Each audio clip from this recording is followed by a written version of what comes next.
नमस्कार दोस्तों, इन्फोवाटिका में आपका बहुत बहुत स्वागत है।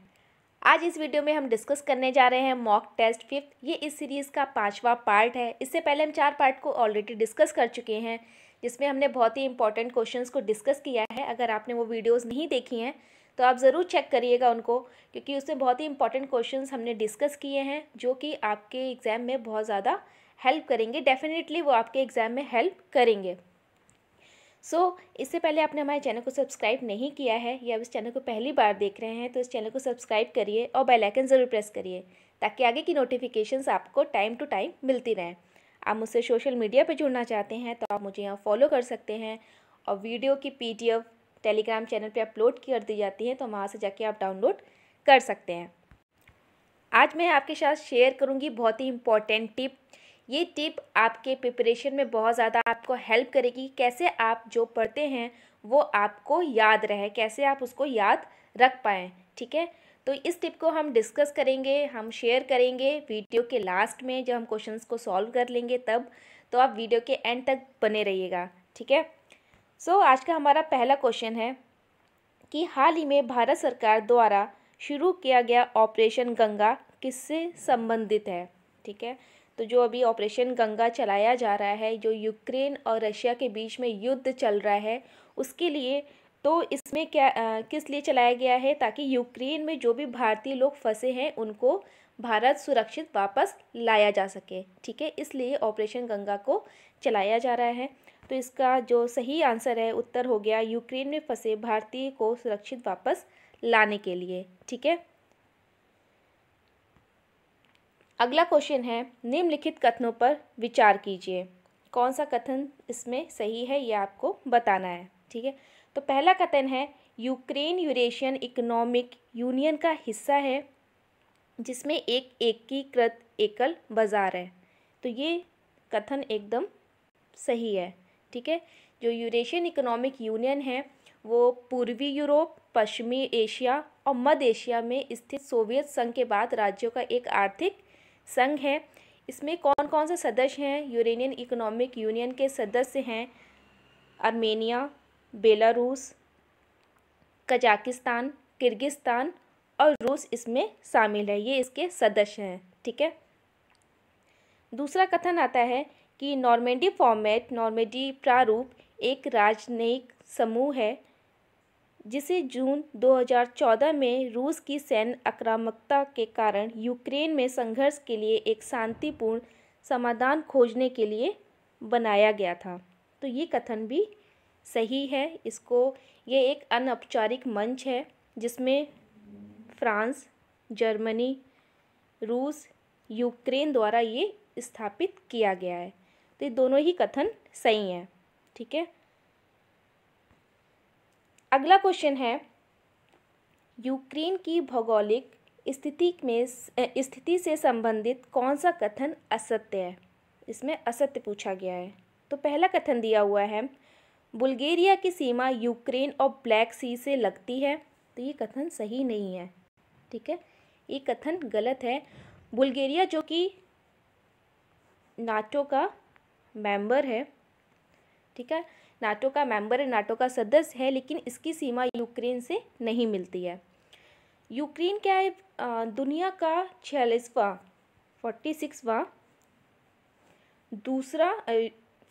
यूरोप का दूसरा सबसे बड़ा देश है यूक्रेन। और यूक्रेन का जो कुल क्षेत्रफल है वो है करीब 6 लाख वर्ग किलोमीटर। ठीक है, जो यूक्रेन की सीमाएं हैं वो किससे किससे लगती हैं? यूक्रेन की सीमाएं रूस, Belarus, Moldova, Romania, Poland, Hungary, Slovakia, Black Sea और अज़ोव सागर से लगती है। ठीक, तो इसका पहला कथन गलत है, बाकी तीनों कथन इसके सही हैं। अगला क्वेश्चन है Indian data accessibility and use policy के मसौदे के संबंध में निम्नलिखित कथनों पर विचार करें। तो पहला कथन है ये संचार मंत्रालय द्वारा जारी किया गया है। तो ये कथन गलत है। ये संचार मंत्रालय द्वारा जारी नहीं किया गया। ये इलेक्ट्रॉनिक्स और सूचना प्रौद्योगिकी मंत्रालय द्वारा जारी किया गया। ठीक है, तो ये कथन हो जाता है गलत। दूसरा कथन है ये उपयोगकर्ता के व्यक्तिगत डेटा का मुद्रीकरण का प्रस्ताव करता है। तो ये कथन भी गलत है, ये व्यक्तिगत डेटा का प्रस्ताव नहीं करता है, ये गैर व्यक्तिगत डेटा का प्रस्ताव करता है। तो ये कथन भी गलत हो गया। तीसरा कथन दिया गया है यह सेंट्रल इंडियन डेटा ऑफिस स्थापित करने का सुझाव देता है। तो ये कथन सही है, तो इसका उत्तर हो गया केवल 3। ठीक है, अगला क्वेश्चन है भारत और डैश के बीच 27 फरवरी से 10 मार्च तक कर्नाटक के बेलगांव में सैन्य अभ्यास धर्म गार्जियन 2022 की शुरुआत हुई है। तो ये भारत और कौन से देश के बीच में हुई है? ये हुई है जापान के बीच में। ठीक है, जो चलेगी 27 फरवरी से 10 मार्च तक। ठीक है, धर्म गार्जियन। अगला क्वेश्चन है स्टील टेक्नोलॉजी एयरक्राफ्ट के बारे में निम्नलिखित कथनों पर विचार करें। कौन सा कथन सही नहीं है? इसमें पूछा गया कौन सा कथन सही नहीं है। क्वेश्चन को हमेशा बहुत ध्यान से पढ़िए, क्योंकि कभी कभी होता है कि हमारे दिमाग में रहता है कि सही कथन ही पूछा जाएगा, कौन सा कथन सही है, तो क्वेश्चन को हम सही से नहीं पढ़ते हैं और आंसर टिक कर देते हैं, इस वजह से हमारा गलत हो जाता है। ठीक है, तो क्वेश्चन को बहुत ही ध्यान से पढ़िए। पहला कथन इसमें दिया हुआ है स्टील विमान के प्रभावी ढंग से पता लगाने या ट्रैक करने के रडार के कार्य को और अधिक कठिन बनाते हैं। तो ये कथन सही है। दूसरा कथन अभी तक केवल यूएस और रूस के पास ही 5वीं पीढ़ी के विमान हैं। तो ये कथन गलत है। रूस, यूएस और चाइना तीनों के पास 5वीं पीढ़ी के विमान हैं। तो इसका सही आंसर है केवल 2। ठीक है, ये वाला गलत है, ये वाला सही है, पहला कथन सही है। ठीक है, अगला क्वेश्चन है निम्नलिखित में से किस देश द्वारा हाल ही में सी डोम नामक एक नई नौसेना वायु रक्षा प्रणाली का सफलतापूर्वक परीक्षण किया गया? तो किस देश के द्वारा किया गया? ये किया गया इजराइल द्वारा सी डोम नौसेना वायु का सफलतापूर्वक परीक्षण किया गया। ठीक है, अगला क्वेश्चन है निम्नलिखित में से किन 2 देशों के बीच वार्षिक सैन्य अभ्यास धर्म गार्जियन आयोजित किया जाता है? इससे पहले भी हम ये क्वेश्चन डिस्कस कर चुके हैं, बट वो क्वेश्चन अलग तरीके से पूछा गया और इस क्वेश्चन का पूछने का तरीका एकदम अलग है। तो एक ही क्वेश्चन को कितने तरीके से पूछा जा सकता है ये भी डिपेंड करता है, तो हर तरीके के लिए आपको तैयार रहना है। ठीक है, तो इसका सही आंसर है भारत और जापान के बीच जो धर्म गार्जियन है उसको आयोजित किया जा रहा है, जो 27 फरवरी से 10 मार्च तक चलेगा। इसमें जो भारत की ओर से इस अभ्यास में मराठा लाइट इन्फेंट्री रेजिमेंट की 15वीं बटालियन इसमें भाग ले रही है। जो ये अभ्यास है धर्म गार्जियन, इसको 2018 से हर साल आयोजित किया जाता है। इसका उद्देश्य क्या है, इसका एम क्या है कि दोनों सेनाओं के बीच, भारत और जापान की दोनों सेनाओं के बीच अंतर सालंचन को बढ़ावा और आपसी समझ को बढ़ावा देना। ठीक है, ये इसका धर्म गार्जियन का उद्देश्य है। 2018 से इसको हर साल आयोजित किया जाता है और ये 27 फरवरी से 10 मार्च तक चलेगा। ठीक है, अगला क्वेश्चन है केन बेतवा लिंक परियोजना के बारे में निम्नलिखित कथनों पर विचार करें। पहला कथन है बजट 2022-23 में केन बेतवा लिंक परियोजना का पूरा करने के लिए 4000 करोड़ रुपए की अनुमानित राशि आवंटित की गई है। तो ये कथन हो जाता है गलत, क्योंकि 4000 करोड़ नहीं 44,605 करोड़ रुपए की राशि इसमें आवंटित की गई है।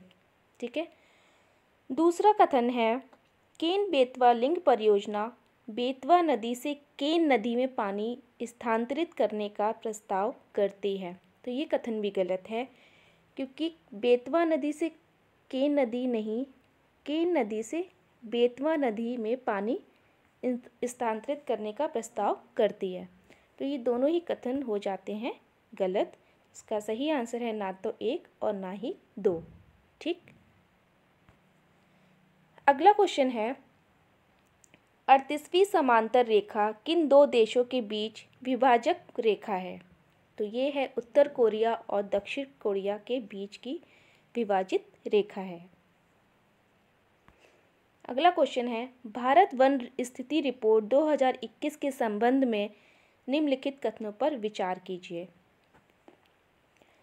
इसका पहला कथन सही है, टाइगर रिजर्व को वन क्षेत्र में पहली बार 2021 में जोड़ा गया है। ये कथन सही है, बाकी दो कथन इसके गलत हैं। ठीक है, जो ये रिपोर्ट है इसको अभी रिसेंटली लॉन्च किया गया है 2021 की। इस रिपोर्ट को द्विवार्षिक रूप से प्रकाशित किया जाता है भारतीय वन सर्वेक्षण द्वारा। ये इम्पोर्टेंट पॉइंट है, यहाँ से भी क्वेश्चन बन सकता है कि कितने वर्ष में इसको प्रकाशित किया जाता है। तो द्विवार्षिक रूप से इसको प्रकाशित किया जाता है, भारतीय वन सर्वेक्षण द्वारा इसको प्रकाशित करते हैं। ठीक है, वर्ष 1987 में पहला सर्वेक्षण प्रकाशित हुआ था। पहला कब हुआ था? 1987 में। दूसरा क्वेश्चन बन गया, 2021 में इसका 17वां प्रकाशन है। जो 2021 में है वो इसका 17वां प्रकाशन है और 1987 में इसका पहला था। ठीक, इसमें पहली बार, इस रिपोर्ट में पहली बार टाइगर रिजर्व, टाइगर कॉरिडोर और गिर के जंगल जिसमें एशियाई शेर रहते हैं उनका वन आवरण का आकलन किया गया है। वर्ष 2011 से 2021 के बीच बाघ घरियालों में वन क्षेत्र में 37.15 वर्ग किलोमीटर, जिसको अगर हम परसेंट में देखें तो 0.32% की वृद्धि हुई है। 2011-2021 के बीच जो बाघ गलियारे हैं उसमें वन क्षेत्र में इतने वर्ग किलोमीटर की वृद्धि हुई है। लेकिन बाघ अभयारण्यों में 22.6 वर्ग किलोमीटर, परसेंट में 0.04% की कमी आई है। ठीक है, इन 10 वर्षों में 20 बाघ अभयारण्यों में वनावरण की वृद्धि हुई है और 32 बाघ अभयारण्यों के वन आवरण क्षेत्र में कमी आई है। ठीक है, अगला क्वेश्चन है, चीता के संबंध में निम्नलिखित कथनों पर विचार करें। पहला कथन है, पूछा गया कौन सा कथन सत्य है। तो पहला कथन है, हाल ही में भारत को कूनो पालपुर नेशनल पार्क में कर्मचारियों को प्रशिक्षण के लिए नामीबिया भेजने पर सहमति बनी है। तो ये कथन एकदम सही है, इसकी सहमति बनी है। भारत और नामीबिया के बीच जो चीता देने की सहमति बनी है इन दोनों के देशों के बीच, इसमें पहले चरण में 14 से 18 चीता लाए जाएंगे और इनको कहाँ रखा जाएगा? मध्य प्रदेश के श्योपुर जिले के कूनो पालपुर नेशनल पार्क में इन चीतों को रखा जाएगा। ठीक है, दोनों देशों के बीच करीब 35 से 40 चीते भारत आएंगे। इसकी सहमति बनी है कि 35 से 40 जो चीते हैं वो भारत लाए जाएंगे और ये 5 साल में लाए जाएंगे। ये नहीं एक साथ पूरे ले आए, 5 साल में इनको लाया जाएगा और अलग अलग क्षेत्रों में इनको रखा जाएगा। ठीक है, दूसरा कथन है, 1947 में आखिरी बार देश में चीता देखा गया था और वर्ष 1952 में भारत सरकार ने भारतीय चीता को विलुप्त घोषित किया था। तो दोनों ही कथन ये सही हैं। सो ये बात हो गई हमारे क्वेश्चंस की, जो हमने इंपॉर्टेंट क्वेश्चंस डिस्कस किए। अब बात आती है आज के टिप की कि आज की टिप क्या है।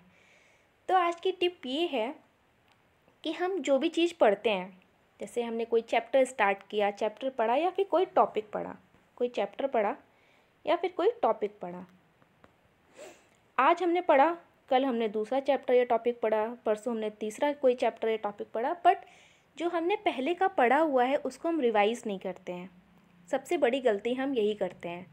इससे क्या होता है कि हम पढ़ते तो जाते हैं, हमें लगता है कि अरे वाह हमने पूरी बुक कंप्लीट कर ली, बट उस बुक से कितना आपको रिटेन हो पा रहा है, आपको कितना याद है उस बुक का, वो बहुत ज़्यादा इम्पॉर्टेंट है।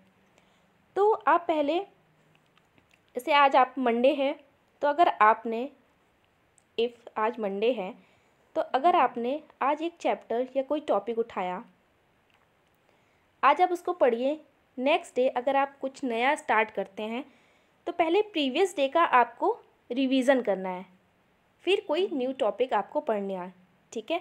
पहले उसका फिर नेक्स्ट डे आपने पढ़ा तो पहले प्रीवियस डे का आप रिवीजन करिए, फिर नेक्स्ट डे आप कुछ नया स्टार्ट करिए। ऐसे ही पूरा वीक आपको करना है कि नया पढ़ने से पहले जो पढ़ा है उसको रिवाइज करना है। वीक के लास्ट में संडे को क्या करना है, संडे को पूरे वीक का आपने जो भी पढ़ा है उसको पहले रिवाइज करिए, उसके बाद कुछ नया पढ़िए। अगर आप ये टिप फॉलो करते हैं, जो टिप आज मैंने आपके साथ शेयर की, अगर आप इसको फॉलो करते हैं तो डेफिनेटली आप देखेंगे कि आपके अंदर इम्प्रूवमेंट होने लगा है। आप क्वेश्चंस सॉल्व करेंगे तो आपके पहले से ज़्यादा क्वेश्चंस सॉल्व होने लगेंगे, मतलब सही होने लगेंगे, ठीक है। क्योंकि रिवीजन बहुत ही इम्पॉर्टेंट है हमारे ड्यूरिंग प्रिपरेशन। जब हम कोई प्रिपरेशन करते हैं तो रिवीजन बहुत ही इम्पॉर्टेंट है। आधी बुक पढ़ी है, उसको अच्छे से रिवाइज़ किया है, उस आधी बुक से कोई भी क्वेश्चन आ जाए हमारा गलत नहीं होना चाहिए। ना कि पूरी बुक पढ़ ली है और 4 क्वेश्चन, मतलब 10 क्वेश्चन आए, उसमें से 4-5 क्वेश्चन गलत हो गए, 4-5 ही सही हैं। बट जो भी चैप्टर पढ़े उसमें से जो भी क्वेश्चन आए, कोशिश करिए कि वो चैप्टर ऐसा पढ़ा हुआ हो कि जो भी क्वेश्चन उसमें से आए वो हमारा गलत ना हो पाए, ठीक है। तो आई थिंक ये टिप आपको बहुत ज़्यादा हेल्प करेगी। अगर आपको इस टिप को आप फॉलो करते हैं और आपको लगता है कि आपके अंदर इम्प्रूवमेंट हुआ है तो आप अपने एक्सपीरियंस ज़रूर कमेंट सेक्शन में शेयर करिएगा। So thank you for watching, have a great day.